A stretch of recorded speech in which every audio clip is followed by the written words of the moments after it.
vai aqui tendo em vista que, eu não sei, mas acredito que parte de vocês talvez tenha assistido a palestra que eu fiz também para a Uninasal anteriormente, eu acho que foi o ano passado, onde eu falava sobre pontos gatilhos também, né?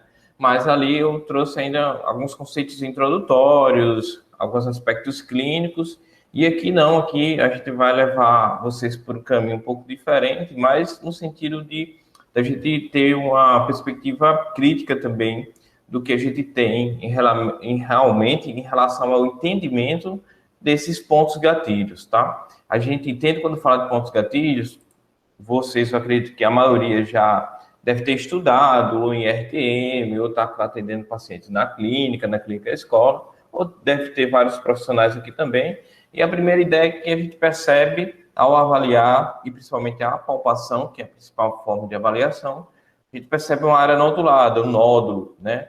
Um nódulo que muitas vezes parece que nunca, não se desfaz nunca, né? Porque muitas vezes a gente vem lá, tem um nozinho, daqui a pouco tem de novo, o paciente muitas vezes volta e retorna no consultório com aquele mesmo nódulo que parece de estimação. E muitas vezes eu até brinco com o paciente e digo, olha, ele é tão de estimação, né, tão parte da família, que se a gente eliminá-lo, talvez você vai sentir falta. Porque muitas vezes o paciente está sentindo dor e está procurando aquela região tensa. E acaba, às vezes, que a gente, como profissional, sem querer, acaba reforçando esse estímulo também. E muitas vezes a gente precisa repensar a forma como a gente apresenta essa sintomatologia, esse achado, pensando se ele é um achado importante para aquela condição clínica ou se o paciente muitas vezes está ficando até demasiadamente alerta, né, para aquela situação. Várias vezes eu revejo o paciente, né, dizendo, olha, eu estou com essa musculatura dura, enrijecida. Aí eu pergunto, você está sentindo dor? Está sentindo alguma coisa aí nessa região? Não, mas tocando aqui eu percebo que é rígido. Aí eu muitas vezes convido ela, deite e palpa essa musculatura. O que foi que aconteceu com ela? Ela já não está mais rígida. Então, o fato de você perceber ela rígida ou não, não quer dizer necessariamente que tem um problema ou não, ou que existe uma tensão ou não. Não tem sinal de dor, né? Não tem sinal de desconforto, e a musculatura está entrando em rigidez quando você muda de postura, porque ele vai mudar o seu padrão de ativação. Então, muitas vezes a gente leva o paciente a algumas condições, alguns pensamentos, sem querer, né? Pela nossa fala, que leva ele a achar que às vezes tem um problema. Então, essa imagem ilustrativa, para a gente pensar nesse nódulo de tensão, que é o principal diagnóstico, né? Ainda a palpação. Não existe outra forma melhor, ou pelo menos confiável.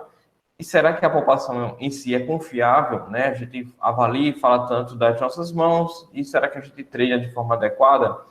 Então, é um nódulo doloroso, palpável, gerando dor local e dor referida, tá? Existem outros aspectos, outros achados que têm sido colocados na literatura que talvez não seja tão confiável, certo? Então, vamos refletir sobre essa questão, né, desse nódulo. O que é que esse nódulo representa ou que ele pode ser? A literatura, pelo menos ao longo da história, né, do desenvolvimento desde 1950, com Janet Trevor, David Simons, que construíram a informação, né, esse termo, pontos gatilhos miofasciais, e o que foi, principalmente pelo Simons, proposto como a presença justificável do ponto gatilho, seria os sarcômeros encurtados em série. Então, a gente tem aqui nessa imagem a disposição sarcomérica, né, tentando ser ilustrado aqui, e alguns pontos, eles teriam esse aspecto que essa imagem nos mostra de forma mais elucidativa. Então, a gente tem aqui essa primeira faixa aqui, que seria os sarcômeros todinhos, todos, né, no mesmo alinhamento. E aqui embaixo, a gente tem essa área que sim, aqui estaria supostamente os sarcômeros encurtados em séries, eles estariam ali encurtados, enquanto outros estariam dispostos ao longo da mesma fibra, da mesma linha, né, da mesma rede de sarcômeros que estão em série, estariam alongados, uns encurtados, outros estariam alongados. Voltando naquela imagem anterior, a gente vai ter um efeito mais ou menos como esse que é proposto. Sarcômeros encurtados, outros alongados, vários sarcômeros que poderiam justificar alteração tecidual, alteração de textura durante a palpação. Então, a gente teria aqui, né, os sarcômeros a rede sarcomérica sendo o principal agente, né, causador e realmente que poderia talvez justificar. Se a gente pensa nisso, a gente vai ter que se perguntar o que é que causa esse sarcômero encurtado, o que é que poderia levar a essa apresentação, né, que é tão bem representado esquemicamente, no esquema. Além disso, será que essa alteração seria realmente perceptível em outros exames, como exames de imagem? A gente tem exames de imagem tão apurados aí como a ressonância também, e aí a gente vai levantar alguns pensamentos em relação a isso, tá? Bom, esse artigo que eu estou trazendo aqui para vocês, ele é um consenso internacional que foi publicado entre 2018 e 2019, com especialistas em dor miofascial, verdadeiros especialistas, né? A gente tem o Fernando de las Peñas, que é um dos que mais publicam em relação à dor miofascial. E aí reuniu-se 15 especialistas ao redor do mundo para discutirem sobre os principais achados físicos para diagnosticar pontos gatilhos. Dentro dos achados que têm sido colocados, a gente tem a taut band, que é a faixa tensa, essa faixa tensa que eu descrevi para vocês, né? Então, essa faixa de tensão, tá? Tem um ponto gatilho no centro e ao longo do ponto gatilho, né, ao longo dessa mesma região, estariam uma rede de tensão, que é percebida como uma faixa, por isso é denominada de taut band. Um spot, né, hipersensível, um ponto sensível e que gera dor referida. Esses 3 pontos são identificados por esse consenso como os principais. E esse consenso diz que ter 2 desses 3 pontos já seria suficiente para ter a percepção de pontos gatilhos, né, para você ter o diagnóstico clínico de pontos gatilhos. Existem outros, né, outros achados que aí foram colocados como possivelmente confirmatórios, tá? Mas que eles não são essenciais para o diagnóstico, como o local twitch response, que na verdade é um abalo de tensão no ponto gatilho. Muitas vezes quando faz agulhamento ou quando faz a digitopressão existe esse abalo. Esse abalo é perceptível e visível também. Então isso já foi colocado como um provável achado importante. O jump cycle, que é, na verdade, o sinal de pulo, a esquiva, aquela pressão que você aperta e o paciente foge dela. Eu, particularmente, acho bem subjetivo. Restrição da amplitude de movimento, dor durante o alongamento ou durante a contração, que pode ser achados confirmatórios, mas não necessariamente essenciais. Recentemente, a gente está, nosso grupo de pesquisa lá na UFRN, que ainda foi trabalho do doutorado, a gente fez pesquisa em dor miofascial, trabalhando com pessoas com dor no ombro, avaliando pessoas que têm pontos gatilhos ativos. E aí a gente desenvolveu um protocolo, é um estudo observacional, um protocolo de avaliação, que a gente avaliava desde sinais físicos, relativo à dor, mas também a quantidade de força, né? O paciente fazia a força isométrica máxima, né? E também a avaliação durante o movimento. A gente queria saber se os pontos gatilhos estariam relacionados com o relato de dor em si, durante essas ações e do relato de dor espontânea, ou se estaria também relacionado com déficit de força, com déficit de mobilidade, né? Se existia alguma relação de predição. Bom, eu posso adiantar para vocês, o artigo ainda não está publicado, está ainda em submissão, que não encontramos relação em si com perda de força, com déficit de mobilidade. Na verdade, do lado sintomático e assintomático, não existia diferença em relação a isso. Os indivíduos conseguiam, de fato, gerar o mesmo padrão de força, praticamente equiparável entre os lados, ou gerar a mesma mobilidade. O que poderia estar mais relacionado é o relato, né? O relato de dor durante a ADM. Aí a gente acaba dando crédito, né? Se aproximando do que é colocado nesse consenso, que poderia ser muito mais um relato confirmatório, mas a restrição de mobilidade em si não parece ter uma relação direta com a presença ou com a quantidade de pontos gatilhos miofasciais. Então, a gente quis sair somente a maioria das pesquisas fazem sobre relato e informação de dor, mas também avaliação funcional, né? Entre a amplitude do movimento, testes funcionais e relato de dor, também relato de função. Quando a gente fala de dor referida, presença de pontos gatilhos, existe essa nomenclatura de dividir o ponto gatilho ativo e latente, que até hoje, o que eu percebo, que existe uma dificuldade, na verdade, tanto de profissionais, de colegas, né, na área médica e na área da fisioterapia, de trabalhar com esse conceito, ou mesmo classificá-lo, ou mesmo a gente pensar realmente se ele é importante, esse tipo de classificação. Ponto gatilho ativo seria aquele que está diretamente relacionado com a queixa do paciente. Então, o paciente tem dor, e quando palpa um músculo que daquela região, próximo de onde ele sente dor, ele acaba referindo e dizendo, olha, a dor que eu estou sentindo ao apertar, ela acaba sendo realçada. Você apertou esse ponto e ela realçou, ela ficou mais intensa. Ela parece que é a dor que está vindo daí. Então, a gente vai dizer que esse ponto gatilho é ativo. O ponto gatilho latente, ele é aquele que o paciente está sem dor e você aperta e gera essa dor referida. E também a gente pode dizer que quando a gente aperta, já com o paciente tem sintomas, a gente aperta e gera um padrão de dor diferente ao que ele já está relatando, então aí a gente vai chamar desse ponto gatilho de também latente. Por que latente? Porque não justifica, não está diretamente relacionado com a dor que ele está relatando naquele momento, tá? Aí existe um problema quanto à palpação, né? Que a gente vai discutir logo mais. Porque se eu fizer pressão demais, eu posso defragrar dor referida. Se eu fizer pressão de menos, o paciente pode ter o ponto gatilho ativo e eu não conseguir diagnosticar. Então, a gente tem um problema, claro, sobre a sensibilidade do avaliador sobre a pressão. Então, a gente só tem um protocolo, que é o protocolo de Fischer, com algômetro. O algômetro seria um instrumento que a gente aplica a pressão e consegue mensurar a quantidade de pressão, que ainda não está tão disponível para os clínicos em geral. A gente tem um algômetro, né, da MedDO, que é um algômetro nacional, né, um modelo nacional, que já é mais acessível e possivelmente vai nos ajudar nisso aí, tá?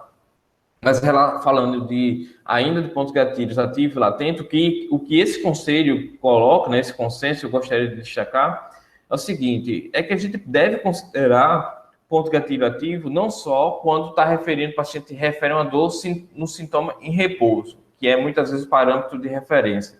O paciente está com dor em repouso, parado, e aí quando aperta o ponto gatilho que gera aquela dor realça, aí eu vou chamar de ativo. Mas muitas vezes o paciente vai estar sintomático, mas o padrão de sintomatologia dele não é em repouso, e sim em imobilidade, durante o movimento ou durante uma ação de força ou uma ação de movimento, né?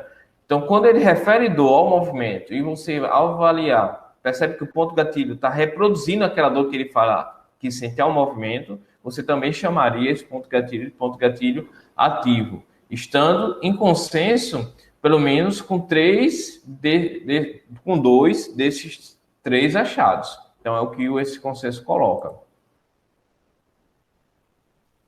Então, a gente fez também um estudo ainda no meu mestrado sobre classificação dos pontos gatilhos, na verdade, a confiabilidade intraexaminador. Intraexaminador é aquela confiabilidade que eu avalio, faço uma avaliação de um único avaliador. Por exemplo, eu avalio e depois repito a mesma avaliação para ver se há concordância na minha própria avaliação. E a confiabilidade interexaminador, ou seja, eu avaliando o colega confrontando com outro colega, para ver se eles têm concordância entre eles. O que a gente pode perceber é que a avaliação, quando o indivíduo é treinado, bem treinado, pelo menos a gente treinou esses sujeitos dessa avaliação, em torno de 5 horas, né, de treinamento, de pessoas com sintomas e sintomas, para depois iniciar o projeto de avaliação. Então, quando a gente tem o examinador treinado, essa avaliação é aceitável para a prática clínica, é percentual de concordância acima de 70%. Tá? Os fatores diminuem a confiabilidade, a gente poderia elencar a profundidade do músculo, quanto mais profundo, mais difícil, e não precisa ser tão profundo assim. Por exemplo, o trapézio superior já era mais fácil de avaliar do que o supraespinal, né? O infraespinal era mais fácil de avaliar do que o peitoral menor, foi alguns dos músculos que a gente avaliou. A sintomatologia, o paciente que tem sintomas, parece que tem uma dificuldade maior de referir sobre seus sintomas, de classificá-lo, de dizer, né?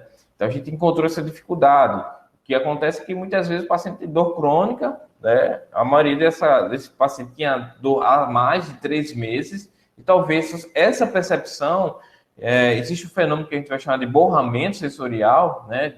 Pessoas com dor há mais de 3 meses, dor crônica, dor persistente, que eles terão dificuldade de referir realmente aonde vem, de onde vem aquela sua dor. E também a classificação que eu acabei de falar, ponto gatilho ativo e latente, existe dificuldade de classificá-lo, inclusive intraexaminador e interexaminador. Então a gente já sabe que existe essa dificuldade, tá? E a ideia é que quando formos avaliar, a gente considere essas dificuldades, tá bom?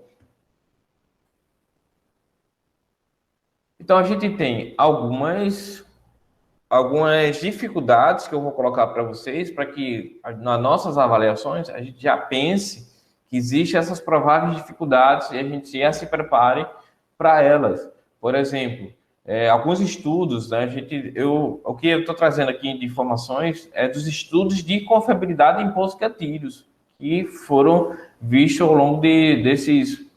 A pesquisa foi a partir de 1980 até os dias atuais, então a gente vai ter em avaliação manual alguns poucos artigos, menos de 10 artigos praticamente.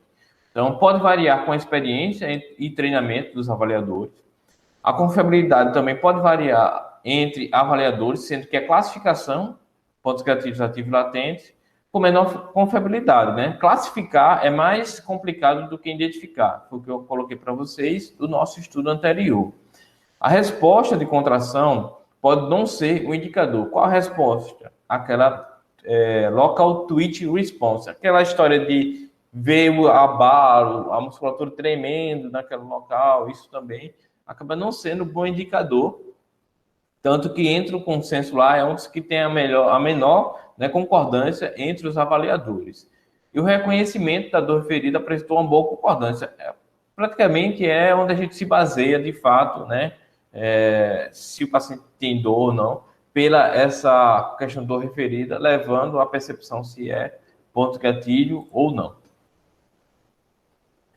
Esse esquema aqui, eu preferi até deixar em inglês mesmo, porque foi retirado de um dos artigos do Simons, que era um dos que mais publicaram, né, que desenvolveu o conceito, falando do provável encadeamento para a justificativa da presença de pontos gatilhos. Então, um primeiro que a gente tem aqui é sobre a possibilidade de ter uma rede sarcomérica contraturada. E uma possibilidade, uma justificativa para isso é ter uma placa motora onde tem uma liberação de acetilcolina de forma exagerada, né?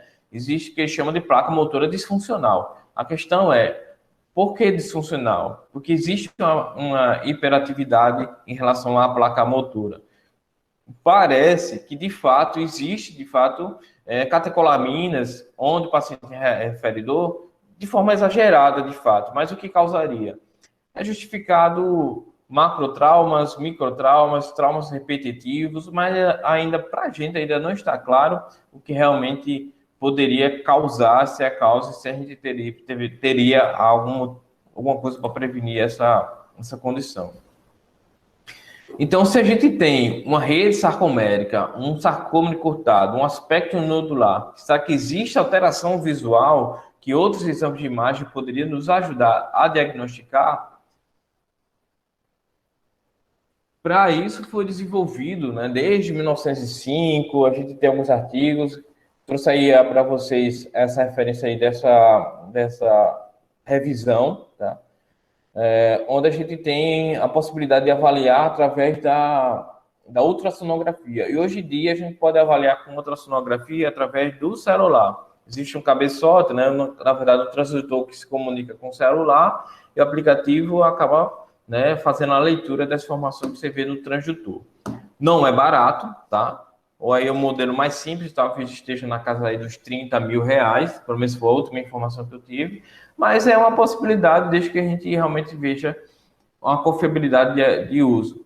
Eu digo que a ultrassonografia é avaliador dependente. Isso, na verdade, não sei o que digo, é a literatura que diz. Tá? Existe uma diferença de interpretação, porque depende do posicionamento do cabeçote, da pressão do transdutor, né, melhor dizendo, a pressão do transdutor, o posicionamento, o direcionamento, né, o contraste, o padrão de contraste, a configuração de imagem que você configura naquele aparelho. E o que aquele aparelho pode lhe dizer. Então, eu já estou falando dos limitantes para essa avaliação. O que é colocado é que existe, na verdade, uma alteração no eco produzido, na verdade, no que o transdutor recebe de eco. Então, o ultrassom vai liberar, vai mandar ondas sonoras e ele recebe o eco dessas ondas sonoras fazendo o desenho dessa imagem, que é na escala de cinza, que é nesse B-mode, na verdade, avalia dessa forma. Alguns estudos colocam que essa imagem é hipoecóica, ou seja, ela tem um aspecto mais cinza para o escuro, né? E alguns outros autores vão colocar que o ponto gatilho vai se caracterizar por imagem hiperecóica, ou seja, que vai ter uma característica mais esbranquiçada. Então, a gente tem artigos observacionais, estudos observacionais que avaliam dessa forma, né, já diferenciando como é que é a apresentação. Então, não existe concordância. Resumindo, não existe concordância para esse tipo de avaliação, tá? E aí também o que esses artigos pecam é dizer como é que foi classificado, existiu treinamento, que a gente já foi a alimentação de avaliação manual. Como é que é feito? A gente palpa e depois avalia com ultrassom, né? O ultrassom identifica e depois o examinador vem palpar para ver se identifica se concorda ou não. Ainda não existe estudos nessa perspectiva. A elastografia, na verdade, é um tipo de exame que aplica uma vibração.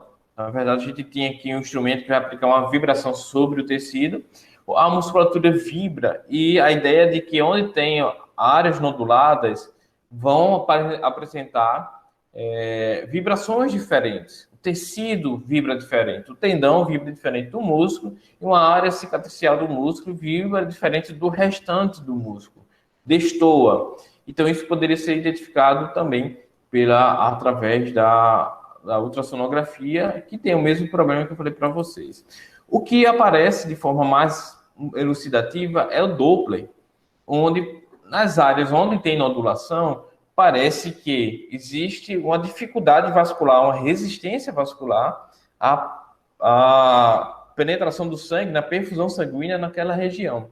Então, isso já parece esclarecer um pouquinho alguns outros conceitos. Então, a gente tem uma resistividade vascular na periferia e no ponto gatilho, maior nos pontos gatilhos ativos do que nos pontos gatilhos latentes, tá? Então, aqui a gente parece ter um caminho um pouco mais claro. E isso entra dentro do que foi colocado aqui como uma isquemia local, que é justamente a característica que eu acabei de colocar para vocês. E isso poderia gerar uma dificuldade metabólica, que na verdade a gente poderia entender com uma disfunção autonômica também, né? A dificuldade de perfusão sanguínea, gerando a dificuldade circulatória, metabólica, né? Sendo decorrente talvez de uma disfunção autonômica, gerando aí o que foi elucidado e colocado como crise energética, dificuldade de remover catabólitos e de levar metabólitos. Isso poderia ajudar na deflagração aqui de substâncias irritativas, neuroirritativas, capazes de despertar, né, a percepção através de nociceptores na periferia. E a gente vai chamar isso de sensibilização periférica. Ainda em termos de avaliativos, a gente teria uma provável ação aí, né, avaliação pela termografia de superfície, né, a termografia infravermelha, melhor dizendo. A termografia vai nos dar a característica de perfusão sanguínea na sua superfície da pele, tá? Então, se na área que tem pontos gatilhos, poderia ter uma dificuldade de perfusão sanguínea, como a gente viu na ultrassonografia, e aí a gente poderia ter regiões menos quentes ou no seu envolto mais quentes. O que acontece é que ainda não está definido qual seria a caracterização tanto para indivíduo com pontos gatilhos, mas de dor mesmo. Qual seria a caracterização da imagem na termografia? Mas alguns artigos têm colocado que a possibilidade de aumentar a tensão, né, ter um aumento de tensão, aumenta a resistência dos vasos sanguíneos, e aí a gente teria uma diminuição da temperatura. Ao lado disso, também a atividade sináptica, a simpática, né, gerando a disfunção autonômica, relacionado, na verdade, com a disfunção autonômica, diminui o fluxo sanguíneo, diminuindo também a temperatura. E aí a gente teria uma característica de imagem mais fria nessas regiões, mas como eu disse, a gente ainda não tem uma percepção exata de como é que seria essa caracterização da imagem, tá? E outra coisa é que é extremamente difícil controlar as variáveis relacionadas a controle do ambiente, né, na avaliação termográfica. A gente até tem aparelhos de termografia mais baratos que a gente poderia acoplar no celular, certo? Em torno de 2.000, 3.000 você já consegue comprar, tá bom? Pelo menos a última informação que eu pesquisei. Mas a gente tem várias variáveis que dificultam, que você vai perceber que é bem difícil da gente trazer uma reprodução sistemática dentro de um ambiente consultório, se você não puder controlar, dependendo da rotatividade de pacientes que você tenha. Acredito que tem alguns colegas que trabalham, eu acho que o próprio professor Eber também trabalha com termografia, o pessoal da UFPB também, tem muitos colegas aqui que trabalham, talvez tenha mais propriedade de falar já em relação à termografia do que eu, tá bom? Falando sobre sensibilização, fenômeno que eu já falei para vocês, né, do aparecimento de dor, existe nesse contexto a perspectiva de a gente ter uma deflagração, né, de sensibilização periférica, estimulando nossos receptores, mas existe a perspectiva de uma sensibilização a nível central, que é o que a gente também vai discutir. Então, a presença de substâncias neuroreativas que sensibiliza os nossos receptores, e a gente tem aqui um meio, né, onde o ponto gatilho está inserido ali, um meio onde tem uma bioquímica alterada, né, existe uma sopa química irritante, como um pH mais ácido, neuropeptídeos como a substância P, presentes naquela região, que vai provocar disfunções em relação à disfunção autonômica, né, disfunção vascular, catecolaminas, diminuindo ali o limiar, fazendo que possa ter aí até uma maior percepção de dor também, e citocinas chamadas pró-inflamatórias. Tudo isso já foi notificado em alguns artigos, só que esses artigos aqui que eu coloco para vocês é de 2005, 2008, a gente não tem tanta novidade em relação a isso, tá? A gente tem representando nessa imagem aqui tanto a disfunção periférica, neuroirritativa, na verdade, deflagrando ali na periferia, sendo justificado aqui a percepção dolorosa local, nociceptivo, falando aí de sensibilização periférica, que a gente tem uma hiperalgesia, uma percepção dolorosa aqui, onde estímulos mecânicos vão ser identificados como dolorosos a partir de certo limiar, um limiar mais baixo que em outras regiões. Aí a gente está falando de hiperalgesia. O problema é que, aparentemente, na permanência dessa irritação, ainda a nível medular, existe uma estimulação contínua, possa existir, né? Pode existir uma estimulação contínua no corpo dorsal da medula, no seu gânglio dorsal, onde pode ser deflagrada aí uma inflamação neurogênica, uma inflamação mantida por esse estímulo neuronal. E aí a gente já começa a falar de uma sensibilização do nível medular, uma sensibilização central, certo? Não necessariamente ainda no córtex, com alteração da plasticidade, mas uma sensibilização central mediada já a nível medular, onde essa inflamação já medeia, já mantém um pouco da resposta local, tá? Acho que alguém falou aí que alguma consideração, pessoal, que eu escutei uma sinalização. Giovana?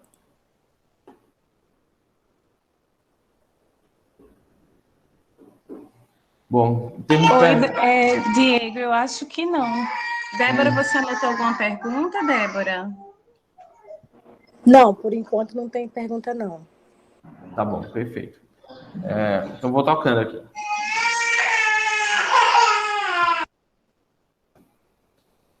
Quanto ainda, né, a possibilidade do que a gente começamos a falar sobre sensibilização periférica e um fenômeno central, mediado ainda a nível medular, que é a persistência dos sintomas, pode levar a uma inibição de um neurônio inibitório. A gente tem aqui representado nesse esquema esse neurônio inibitório, e o próprio esquema coloca, né, que esse neurônio inibitório ele pode diminuir a sua ativação, diminuir a sua participação, facilitando a sua passagem para o córtex central, levando informação mais frequente e mais intensa para o córtex, aumentando ali a percepção dolorosa.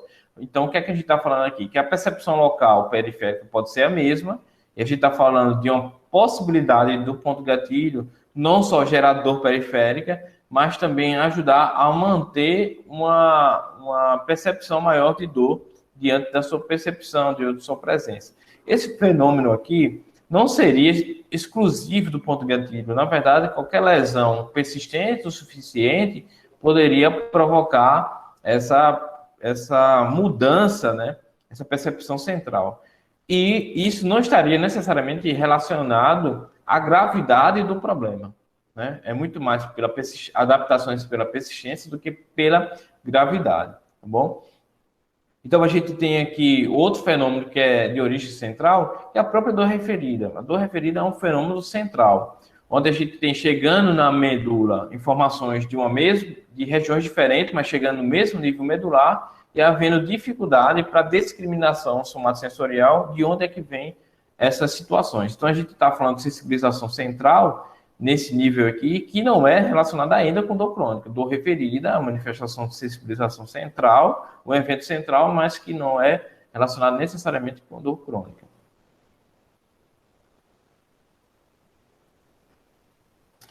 O esquema aqui, esse esquema não é definitivo, não é explicativo, ele é um esquema hipotético, tá? Onde eu resumi aqui o que foi colocado pelo Simons, o comportamento sacométrico, a crise energética.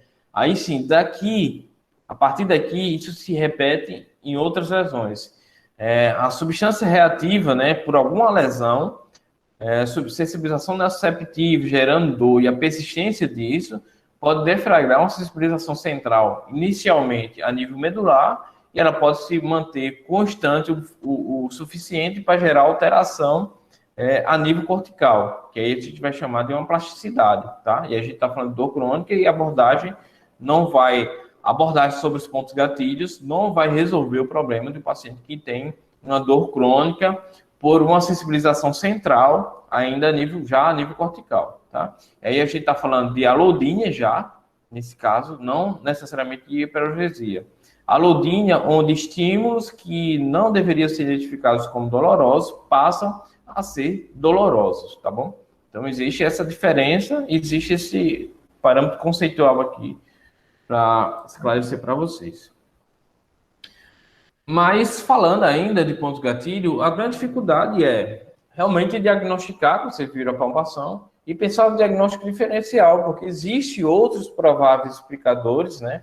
A gente falou da provável sensibilização a nível neurogênico, e alguns autores sequer acreditam na presença de pontos gatilhos. Acredito que, na verdade, o encarceramento, o aprisionamento, a atenção sobre uma rede neuronal justificaria a dor relatada para o paciente que está gerando uma dor. Naquele segmento metamérico, naquele segmento ali, onde tem influência daquela raiz nervosa, todos os músculos ali vão estar sensíveis, de fato, tá? Então, a gente tem um exemplo aqui para falar para vocês de uma lesão, né, de uma inflamação, na verdade, de uma irritação de raiz nervosa, onde se eu for palpar na musculatura relacionada com a inervação dessa raiz, ela vai estar sensível.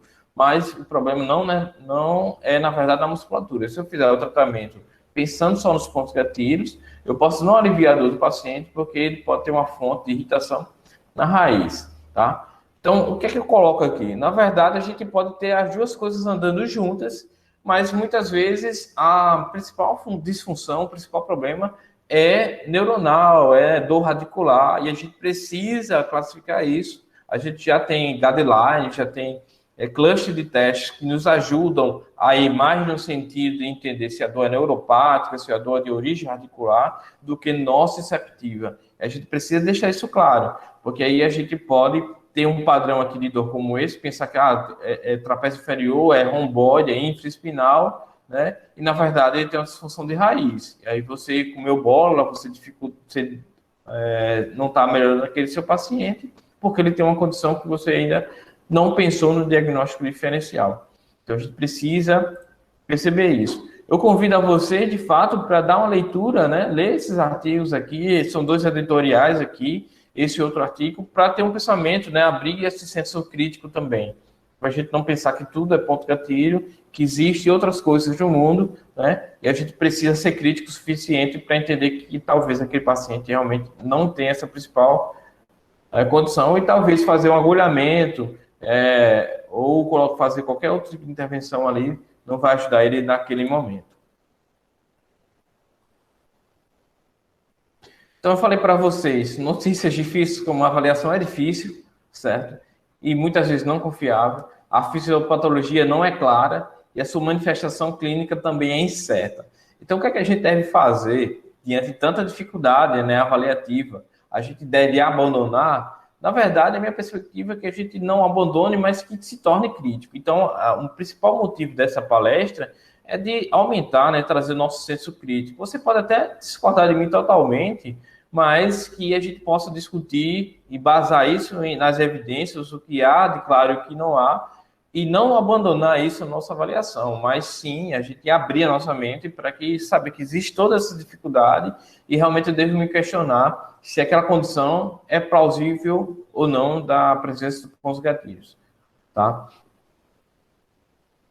A principal hipótese para justificar, né, o tratamento está centrada, de fato, no encurtamento sarcomérico. Então, você pensa no alongamento, você pensa de usar ultrassom, né, para melhorar a circulação sanguínea local, você pensa no laser, diminuir o processo inflamatório local, né? Você pensa, talvez, também na compressão isquêmica, na liberação miofascial. Então, todas essas intervenções parecem estar centradas na percepção do ponto, da presença do ponto gatilho. Mas se a gente não parar para pensar que essa irritação muscular está muito mais relacionada com a disfunção cinético-funcional, né, com músculos que deveriam ativar ou entrar no processo de ativação mais frequente, de forma, né, certinha, no seu tempo ideal, talvez a gente não precisasse gastar tanto tempo liberando, massageando, né, fazendo agulhamento. Claro que essas intervenções vão ajudar no manejo, como eu coloquei para vocês. Se eu fazer a liberação, me ajuda a paciente fazer um movimento sem dor, mas logo em seguida eu já abro a janela terapêutica para inserir o movimento e regularizar aquela disfunção, tá? A gente vai ter artigos que mostram que a gente não tem necessariamente perda de força, mas tem, na verdade, um déficit de contração em relação a tempo de ativação. Aqueles grupos musculares, isso está mais claro para a região do ombro, entram em tempos diferentes com pacientes sintomáticos do que pacientes que não têm pontos gatilhos. Então, talvez essa incoordenação neuromuscular seja uma das principais coisas que a gente deva focar também, tá? E muitas vezes os pacientes, até no processo de treinamento, sem você ter feito nenhuma liberação específica, ao exercer, né, ao realizar esses exercícios, ele melhora a dor, aquele parâmetro de dor melhora e ele vai chegar no seu consultório com menos dor. E provavelmente você já deve ter passado alguma experiência, pelo menos eu já passei várias vezes, de um ponto gatilho insistente, né? Que vem, sessão vai sessão, e ele está da mesma forma, e se você não mudar o padrão de abordagem, aquele paciente não muda e vai ter, infelizmente, ponto gatilho de estimação. Fazendo a revisão, né, de artigos, de ensaios clínicos randomizados, eu pude, desde 1986 até 2020, tá?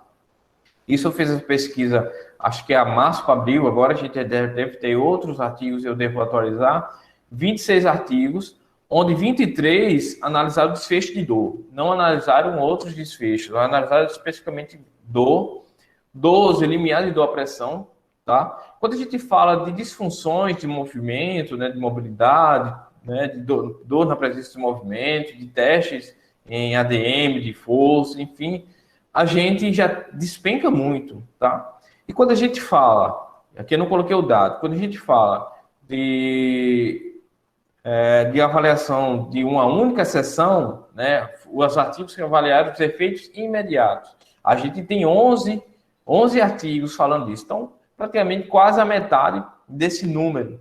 Os outros fazem 3 sessões, um follow-up de 15 sessões. Então, a gente muitas vezes está muito mais concentrado no efeito imediato, não entendemos ainda como é nessas abordagens específicas sobre pontos gatilhos, como é que seria o efeito a longo prazo. A qualidade dos artigos também não são das melhores, tem muitos artigos bons, mas grande parte eles não são sequer razoáveis, e alguns outros medianos, tá? E aí, as principais abordagens que a gente tem ainda é na abordagem específica de pontos gatilhos, sem pensar tanto no que a gente também é muito bom em relação a elencar exercícios terapêuticos, tá? Então, eu finalizo aqui a palestra no seguinte intento, né? Na seguinte intenção, de levar vocês a um pensamento mais crítico, a um pensamento, né, em relação às abordagens que você realmente se questionar o porquê está usando, buscar as evidências para que a gente possa entender e fazer uma melhor fisioterapia, tá? Eu vou disponibilizar esses artigos, o link para esses artigos, e também vou deixar temporariamente também a própria palestra, né, os próprios slides lá para vocês, lá no meu link, que vai estar lá na minha bio, lá no Instagram, tá bom? Vocês podem ir lá, já vou colocar, finalizando aqui, vou estar colocando lá, tá? E vocês podem acessar e ter essas informações. Pedi autorização aqui para a Giovana, para divulgar aqui, né, um webinário que vai ter na não na UFPB, na verdade, né, que foi com apoio da UFPB, com o LACOP, Desvendando a Fibromialgia. Foi um livro que foi publicado recentemente, né, um livro-texto que vai ajudar a nós, fisioterapeutas, a entender mais sobre a fibromialgia. Fala desde o aspecto histórico, o tratamento, as controvérsias, né, o que é de mais novo na fisioterapia em relação ao tratamento, também outros aspectos de tratamentos médicos. E aí vai ter esse webinário que é gratuito, que é com um certificado, onde vocês vão poder certamente usufruir e ter acesso também à questão do livro, né? Vocês vão poder pedir, saber como podem pedir esse livro, e foi produzido por autores paraibanos, que a gente também precisa incentivar e dar valor ao que é produzido na nossa terra, que também tem muita gente fazendo um trabalho muito bem feito na fisioterapia, sendo referência regional, estadual e também a nível de Brasil. Temos muitas referências aqui em João Pessoa e temos orgulho disso também. Então, eu finalizo aqui a minha palestra e fica aberto aí, se houver tempo, para discussões.